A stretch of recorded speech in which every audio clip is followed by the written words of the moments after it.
Skills Build Training, Email Security 101. My name is Rasheen Whitby. I've worked in IT for over 25 years, and today I'll be explaining email security basics, specifically setting up SPF, DKIM, and DMAR. I'll explain why they're important and why these should be some of the first things that you do if you inherit an email system or are setting up a new one. Let's get started. Today, I'll go over SPF, Sender Policy Framework, DKIM, Domain Keys Identified Mail, and DMAR. Last but certainly not least, I'll provide methods so you can assess your domain, as well as provide reports so that you can see the status and make sure that these items are in place. It is crucial that even if you choose not to send email for your domain, that you put these records in place in your DNS so that malicious users don't utilize your domain to prevent fraudulent actions or send out unwanted emails, which would end up with your domain being blacklisted and blocked from any large providers such as Google and Microsoft Azure. Did you know more than 90% of all cyber attacks start with email? Phishing attempts during the COVID-19 pandemic increased by more than 200%. One of the first steps you can do to protect your domain is adding SPF records to your DNS. SPF, or Sender Policy Framework, is an authentication protocol that allows senders to specify which IP addresses are authorized to send on their domain's behalf. An SPF protected domain is less attractive to malicious users and has a higher likelihood of delivering its emails to the correct recipients because it won't be blacklisted by large email providers such as Gmail and Office 365. There are 4 steps to setting up an SPF record. Step 1, gather IP addresses used to send email. This includes your web servers, any backend servers you may have that relays email or sends email out to your patients, clients, customers. This also includes any third-party solutions you may use. Mailchimp is a good example, whereas you have another service sending on behalf of your domain, in which case you want to gather their SPF records as well and their IP addresses and add those to your SPF. Sorry about that. Step 2, make a list of your sending domains. Chances are your company owns many domains. Some of these domains are used to send email. It's important to create SPF records for all your domains you control, even the ones you're not mailing from. Once you've protected your sending domains from SPF, the first thing a criminal or malicious user will do is try to spoof the non-sending domains and exploit those. So by gathering them all, you protect your company. Step 3, create your SPF record. SPF authenticates a sender's identity by comparing the sending mail server's IP address, or the third party as discussed, to a list of authorized sending IP addresses the sender publishes in the DNS. Here's how you create it. Start with v equal SPF version 1 tag and follow it with the IP addresses that are authorized to send mail. For example, v equal SPF 1 IP 4.1.2.3.4, IP 4.2.3.4.5, as you can see on the screen. If you use a third party to send email on behalf of the domain in question, you must add an include statement in your SPF record, e.g. include.thirdparty.com, to designate that a third party has legitimate sending rights. In this case, it would be include:\mailchimp.com. Once you have added all the authorized IP addresses and include statements in your record with a curly L or curly L tag. An all tag indicates a soft SPF file, when an -all tag indicates a hard SPF file. In the eyes of the major mailbox providers, curly all and -all will both result in SPF failure. Validity recommends an -all as it is most secure record. SPF records cannot be over 255 characters in length and cannot include more than 10 include statements, also known as lookups. Here's an example of your record might look like. V equal SPF IP 4.1.2.3.4 include MailChimp.com-all. For your domains that do not send email, the SPF record will exclude any modifier with the exception of -all. Here's an example record of a non-sending domain, v=SPF1-all. That's it. That's the SPF record. After that, step 4, publish your SPF to DNS.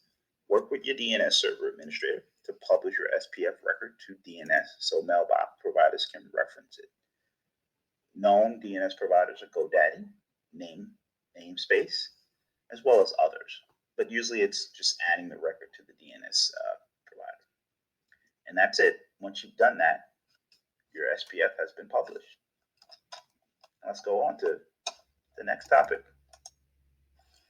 So now let's take a closer look at the SPF record syntax. The SPF record syntax is made up of multiple attributes. The first is the version, which will be signified by v= and then SPF1. In this case is SPF version 1.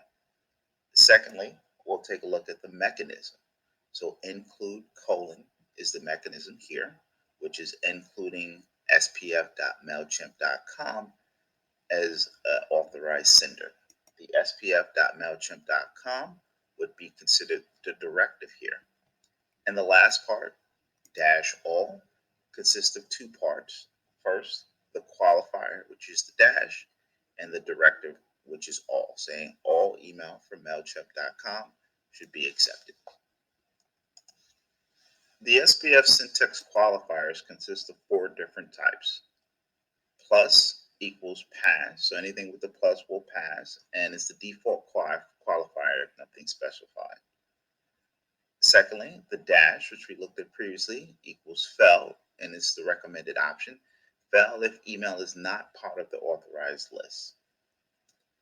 The next one is the curly or tilde equals soft fail, where the email will still be accepted, but marked as suspicious, most likely sent to spam. And last, but certainly not least, is a question mark, which stands for neutral, neither pass nor fail. Let's take a look at SPF mechanisms now. There are 5 different SPF mechanisms which you can use to add it to your SPF record. The first is the A, which would be A:, and then the domain name, which any authorized mail servers by domain will be able to send. The second is MX:, equaling any authorized by another domain name would be able to send. So in this case, it would be mx::inbound.microsoft.com, for example. The next would be IP4, which would be IP4: IP address of the authorized sender. Similarly, IP6: same IPv6 address. And lastly, include, which would be, for example, include.mailchimp.com, which is what we use. DKIM, or Domain Keys Identified Mail, is a protocol that allows organizations to take responsibility for transmitting a message by sending it in a way that mailbox providers can verify. DKIM is a lock and key authentication process used to make sure that messages are not altered in transit between the email sending server and the email receiving server. Large providers such as Google and Microsoft take care of this by default, so you should only need to set this up if you're hosting your own email server or you're doing your own mail configuration. So let's take a closer look at the DKIM steps. The first step is to generate an RSA key pair, either RSA SHA-1 or RSA SHA-256. Once that key pair has been generated, you're going to want to update your DNS records with the public key while adding the private key to your email server. Once that has occurred, every email sent by the sending server will include a DKIM signature in the email header. The receiving server extracts his DKIM signature and validates its authenticity. If it is unable to validate it, or if there's an error, that email will either be sent to junk, spam, or completely deleted. So now let's take a look at DMARC. or domain-based message authentication, reporting, and conformance. First published in 2012, it was introduced to prevent email abuse. SPF and DKIM, both protocols we looked at earlier, are required in order to set up DMARC. DMARC is simply a text record that tells or provides instruction for the receiving email server on how to handle email sent from your domain. Two reports can be created, an aggregated and a forensic report, which can generate the DMARC results and let you know if there's any problems or if too many emails are being blocked or too many emails are being received. The first report we'll look at is the DMARC Aggregated Report, RUA.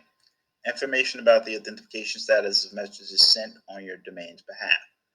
This report includes source of the message, domain used to send the message, the sending IP address, the number of messages sent on a specific date, DKIM/SPF authentication results, and lastly, the DMARC results. The second report, DMARC Forensic Report, is created when the SPF and DKIM do not align. It is only sent when your domain fails DMARC authentication.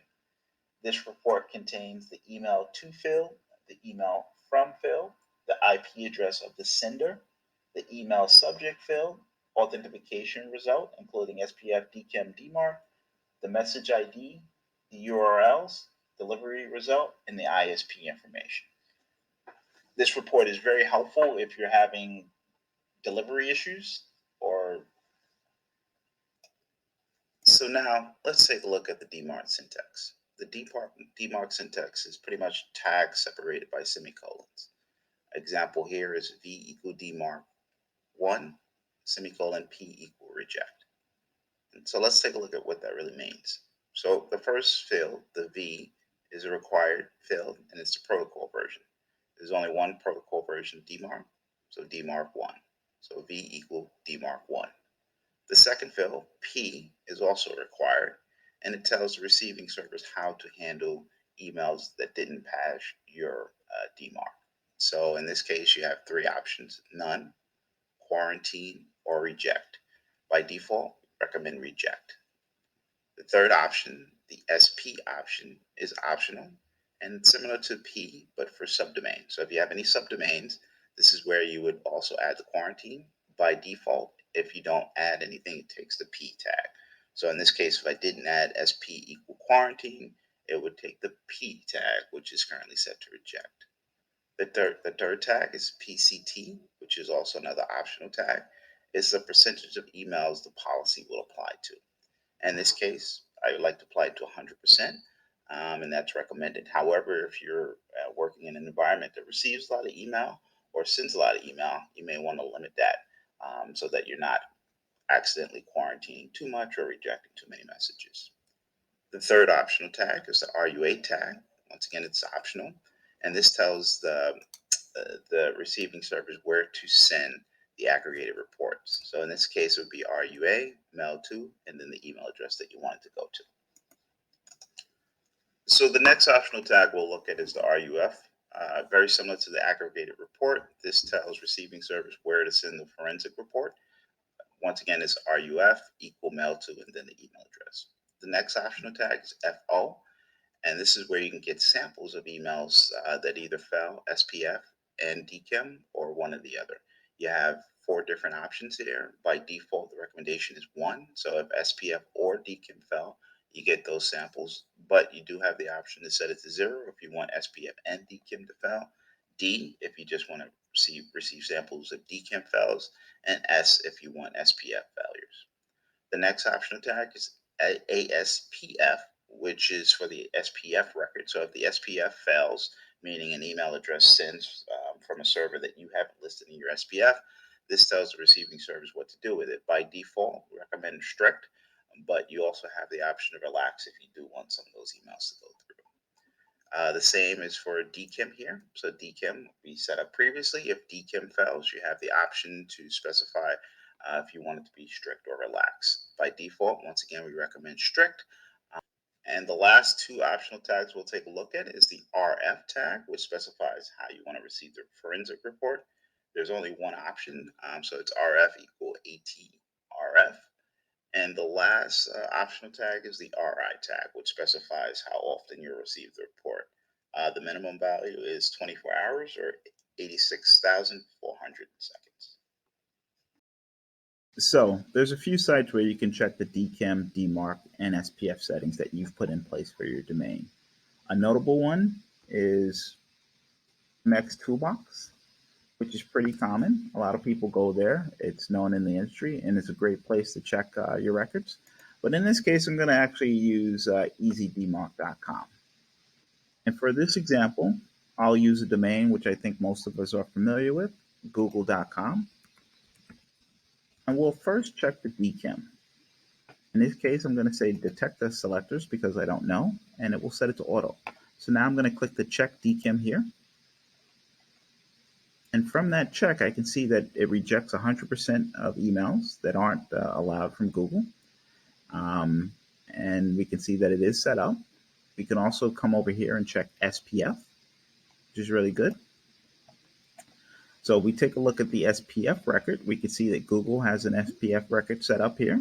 Once again, now we can actually decode it. So we can see that the version of SPF that Google is using is version 1. They're using an include statement, and they're saying anything spf.google.com can be sent, and there's a soft, tilde on the all statement as opposed to the hard one, which we recommend. There's also some additional domains that Google is allowing to send, as well as various IP addresses that Google is allowing to send. So we'll see a complete list of IPv4 subnets here that Google is allowing to send send emails, but there's also some IPv6 IP addresses as well. So from here, you can quickly see all the IP addresses, domains, etc., that Google is allowing to send on its behalf. We can also take a look at the DMARC here as well. So we can just click the check here, and we can see that the DMARC value is set, it's valid. And once again, they're using DMARC version 1. They have a reject there. And we can see that they're using an aggregated report, which is being emailed to off-reports@google.com. So from this very, efficient website, we can see a lot of information about Google, and it's really at our fingertips. What I like about this site as well is you can actually generate some of this stuff. So let's say, for example, you didn't know anything about SPF, and you just wanted to quickly come in here and set things up. So you can actually go to the SPF generator, and it helps you kind of create the stuff that we actually just went over. And if you enter the various information, for example, I'll enter a sample IP address here, and I'll click generate, and we can see that that SPF record is actually generated for us. So in this case, we would have SPF version 1, IPv4, 4.4.4 is the IP address that I entered. We're doing an include statement, and we're allowing any spf.google.com to send, and we're doing a soft failure on that. So I really like this site for various reasons. MX Toolbox is great as well, but this site allows you to easily generate those SPF, DKIM, and DMARC records, and it's very user-friendly. So I hope you've gotten a lot out of this tutorial today. We went over SPF, we went over DKIM, as well as DMARC, and we've highlighted the importance of why you should set those up right away if you get your own domain or your own email. So I hope this answered all your questions. And if by the off chance it did not, you can always come to easydmark.com, test your settings, actually generate other reports to see if you're accurate. And if you run into any problems, feel free to reach out. I hope you have a great day.